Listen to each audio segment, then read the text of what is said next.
الحمد لله رب العالمين والسلام على سيد المرسلين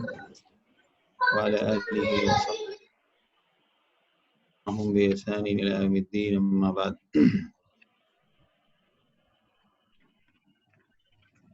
سورہ اسراء جس پر ہم لوگوں نے کل بات شروع کر دی ہے، اور یہ سورت بھی مکی ہے، اور مکے کے سورتوں میں جو مضمون ہوتا ہے توحید،